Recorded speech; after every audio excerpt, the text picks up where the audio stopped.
ગુજરાત કૃષિ વિજ્ઞાન મંડળ દ્વારા અમૃતકાળમાં કૃષિ પેદાશોની પ્રક્રિયા અને મૂલ્યવર્ધન અંગે સેમિનારનું આયોજન કરાયું। પ્રાપ્ત માહિતી અનુસાર મુખ્યમંત્રી ભૂપેન્દ્રભાઈ પટેલે જણાવ્યું કે વડાપ્રધાન નરેન્દ્રભાઈ મોદીએ બેક ટુ બેઝિક મંત્ર આપીને દેશના વિકાસને નવી દિશા આપી છે। આ દિશામાં જ આગળ વધીને આપણે વિકસિત ગુજરાતથી વિકસિત ભારત સાકાર કરવાનું છે।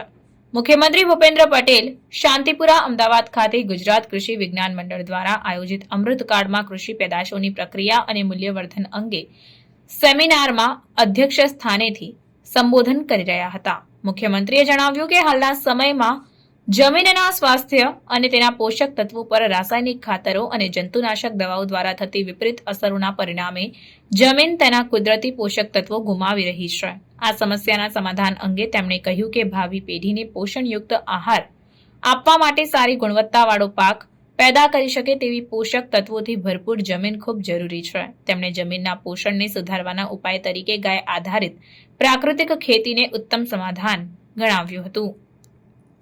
આ પ્રસંગે મુખ્યમંત્રીએ ગુજરાત કૃષિ વિજ્ઞાન મંડળના ખજાનચી ડોક્ટર કેજી મહેતાને લાઇફ ટાઈમ એચીવમેન્ટ એવોર્ડ અર્પણ કરીને સન્માનિત કર્યા હતા। તદુપરાંત કૃષિ ક્ષેત્રે વિશેષ અભ્યાસ સંશોધન અને પ્રયોગોમાં વિશિષ્ટ યોગદાન બદલ ખેડૂતો વૈજ્ઞાનિકો અને વિદ્યાર્થીઓનું પણ મુખ્યમંત્રીના હસ્તે સન્માન કરવામાં આવ્યું હતું। આ અવસરે કૃષિ વિજ્ઞાન મંડળના પ્રમુખ AR પાઠક, સરદાર ધામના પ્રમુખ સેવક ગગજીભાઈ સુતરિયા, બંસી ગૌશાળાના સંચાલક ગોપાલભાઈ સુતરિયા, જૂનાગઢ કૃષિ યુનિવર્સિટીના કુલપતિ VP ચોવટિયા, કામધેનુ યુનિવર્સિટીના કુલપતિ NM Kelawala, natural farming university આણંદના કુલપતિ CK ટિમ્બડિયા તેમજ રાજ્યભરના કૃષિ વિજ્ઞાન મંડળના હોદ્દેદારો, સભ્યો અને ખેડૂતો હાજર રહ્યા હતા। પ્રાર્થના સંદેશ ન્યૂઝની તમામ લેટેસ્ટ અપડેટ્સ માટે ચેનલને હમણાં જ લાઇક, શેર અને સબસ્ક્રાઇબ કરો।